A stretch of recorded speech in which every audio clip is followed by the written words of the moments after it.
안녕하십니까. 목조주택 전문 시공, 목조주택을 전문으로 시공하고 있는 S하우징의 김봉수라고 합니다. 제가 유튜브를 한번 해보려고 그러는데, 동영상으로 집을 짓는 거에 대해서 이것저것 신변 잡기 뭐 이런 거 이런 걸로 동영상을 한번 제작을 해서 집 지으시려고 단독 주택을 지으시려고 하는 분들한테 조금이나마 도움이 될 수 있을 만한 정보들을 동영상으로 쭉 찍어서 여러 편으로 시리즈로 찍어서 이렇게 한번 배포를 해볼까 하는 생각을 하고 있습니다. 그게 어디까지 할지 언제까지 할지 뭐 이건 모르겠습니다. 그건 제 맘이니까 어쨌든 할 수 있는 데까지 최대한 한번 해보겠습니다. 자, 먼저 집을 잘 짓는 방식에 대해서, 집을 짓는데 뭘 주의해야 되는지, 제가 이렇게 강의를 하고 동영상을 찍고 강의를 하고 이런 것들은 주로 원리 원칙 위주로 설명을 할 겁니다. 그러니까 중요한 부분, 이런 부분들이 중요하다라고 하는 부분들, 나머지는 소비자의 선택에 따라서 다른 거예요. 어떤 것을 할 때 어떤 것을 주의해야 되는지에 대해서, 어떤 공정에서는 반드시 체크해야 되는 공정, 시공 방법, 이런 거 위주로 강의를 할까 생각 중입니다. 여러 가지 그 동영상들이, 건축에 관한 동영상들이 있지만, 제가 지금 말씀드린 이 부분에 대한 거는 별로 없는 것 같아서 좀 안타까워서 한번 기획을 해본 겁니다. 재미없더라도 집을 지으시려면 한 번쯤 쭉 들어보시면, 시간 날 때 한 번씩 쭉 들어보시면 도움이 되지 않을까 라는 생각입니다.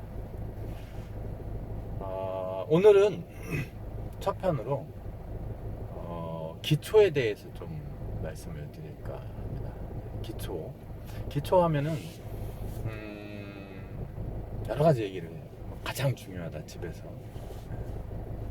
집에서 가장 중요하다라고 하는데, 가장 중요한 건 아니고요. 엄밀히 얘기하면 우리가 뭐 30층짜리 50층짜리 빌딩을 짓는 게 아니기 때문에 가장 중요한 거는 아니고 중요한 것 중에 하나라고 생각을 합니다. 기초를 어떻게 시공을 해야 제대로 된 기초인지, 이거에 대해서 간략하게 말씀을 드리고, 총론, 그러니까 기초의 총론이라고 할 수 있겠죠. 그 부분에 대해서 얘기하고, 강론, 그러니까 실제로 어떤 종류나 기초의 종류나 이런 것들은 다음 편에 해야 될 것 같아요. 일단은 기초라는 게 집에서 중요한 부분이라고 그랬죠. 가장 중요한 건 아니고 중요한 부분 중에 하나인 건 확실합니다. 그런데 기초가 뭔지에 대해서 제가 아까 처음에 설명드렸지만 원리에 대해서 설명을 한다고 그랬잖아요. 기초가 뭔지, 기초의 역할이 뭐냐 이거죠. 중요한 건 기초가 뭐 때문에 있는 건지. 다들 뭐 아시겠지만 기초는 건물을 또 받치고 있는 거죠. 건물을 이 종이컵이 집이라고 보면, 이 담배값이 기초라고 보면, 이 기초 위에 건물을 얹어놓는 거죠. 그러면 이 건물이 움직이지 않으려면 기초가 움직이지 않아야 돼요. 자, 기초가 튼튼해야 얘가 움직이지 않는 거예요. 기초 건물은 움직이면 안 돼. 얘는. 그렇죠? 얘가 안 움직이려면 얘가 안 움직여야 돼요. 그러면 답 나왔죠. 그렇죠? 기초는 움직이지 않으면 돼요. 끝. 그렇죠? 기초가 이렇게 움직이거나 주저앉거나 때로는 솟아오르는 경우도 있어요. 기초가 솟아오르는 경우가 있습니다. 나중에 이제 강론에서 그 부분은 설명을 드리겠지만, 자, 이렇게나 가라앉거나 솟아오르거나 이러면 얘가 움직이는 거죠. 이것만 잡아주면 돼요.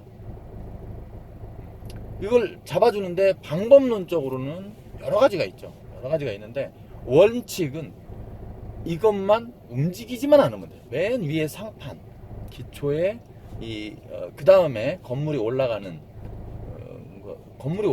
면에 접한 면, 이 면만 안 움직이면 되는 거거든요. 아주 쉽죠? 원리는 아주 쉽고 그 역할만 하면 돼요. 나머지는 기초의 강도, 뭐 철근, 뭐 이런 것들은 다 뭐 때문에 하냐? 이거 움직이지 않게 하려고 하는 거죠. 철근을 왜 많이 넣으라고 하냐? 철근을 적게 넣으면 얘가 부러질 수가 있어요. 그렇죠? 이 판이 부러지면 얘도 움직이는 거죠. 얘가 부러졌다, 이 판이 부러졌다는 얘기는 얘가 움직였다는 얘기예요. 그러면 안 되죠. 그래서 철근을 어떻게 넣어야 되는지, 뭘 어떻게 해야 되는지 막 그 여러 가지 설들이 있지만, 여러 가지 그 이론들이 있지만, 그 원칙은 뭐냐면 기초를 안 움직이게 하기 위해서. 그 다음에 이제 나머지 기초를 안 움직이게 하는, 그러면 죄송합니다. 그러면 기초가 뭐 때문에 움직이느냐? 왜 움직여요? 그 원인만 제거해 주면 되죠. 이 기초에 영향을 주는 부분만 해결을 해주면 얘는 움직이지 않아요. 맞죠? 얘는 움직이지 않아요. 움직이지만 않으면 돼요. 그 원인만 제거를 해주면 돼요. 다음 편에는 총론의 2편이라고 할 수 있는 어떤 이유에 의해서 얘가 움직이는지에 대해서 설명을 드리겠습니다. 그것만 피하면 절대 움직이지 않는다라는 것을 설명을 드리겠습니다. 오늘의 기억할 거는 기초는 어떤 이유로든 움직이지만 않으면 지 역할을 다 하는 거다. 나머지는 다 필요 없어요. 다 필요 없고 움직이지만 않으면 돼요. 알 수 있죠? 끝. 다음 편에 또 뵙겠습니다.